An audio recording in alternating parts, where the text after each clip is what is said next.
Welcome, my friends, to another episode of True Horror Tales. Gather around as we journey into the depths of fear, where reality blurs and nightmares come to life. It happened a few years ago, but the memory is still fresh in my mind. I've never been one to believe in the supernatural, but what I experienced shook me to my core. It all started when my friend Sarah gifted me an old doll for my birthday. She knew I had a fascination with antiques, and this doll seemed to fit the bill perfectly. It was a beautiful porcelain doll with intricate details, but there was something unsettling about its glassy eyes that seemed to follow you wherever you went. At first I thought nothing of it. I displayed the doll on a shelf in my room and everything seemed normal. But as the days went by, strange things started happening. Objects would go missing only to reappear in odd places. I would hear faint giggling coming from my room when I was alone in the house.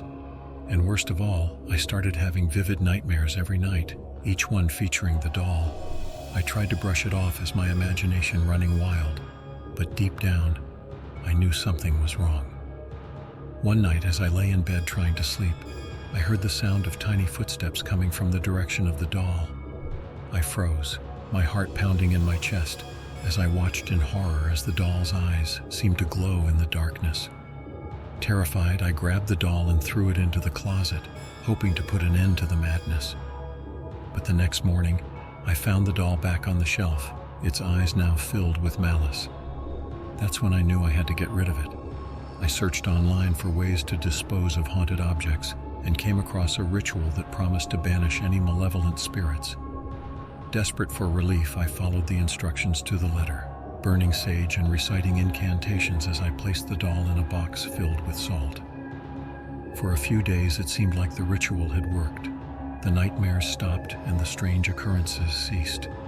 But just when I thought it was over, I woke up one morning to find the doll sitting on my bedside table, its eyes burning with fury. I knew then that I was dealing with something beyond my understanding. In a panic, I called a priest to bless the house and perform an exorcism. As he recited prayers and sprinkled holy water, I felt a sense of relief wash over me, knowing that the nightmare was finally coming to an end. But as the priest finished his ritual and turned to leave, the doll let out a blood-curdling scream, shattering the silence of the room. I watched in horror as it burst into flames, its porcelain body twisting and contorting in agony before disintegrating into ashes. Since that day, I've never been able to shake the feeling that something evil had taken root in my home. I've moved away, hoping to leave the horror behind me, but I can still feel its presence lurking in the shadows, waiting for its next victim. And as much as I try to convince myself that it was all just a bad dream, deep down I know the truth. The doll was real, and it was hungry for souls.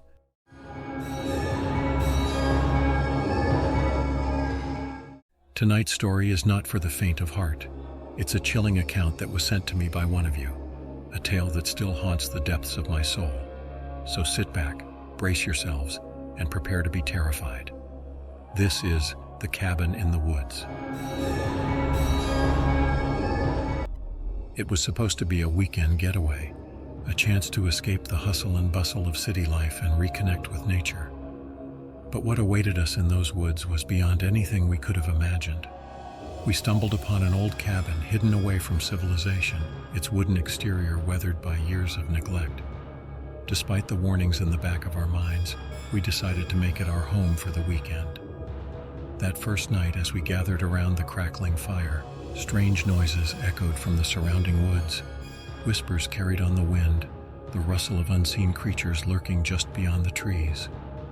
But it wasn't until the second night that things took a truly sinister turn.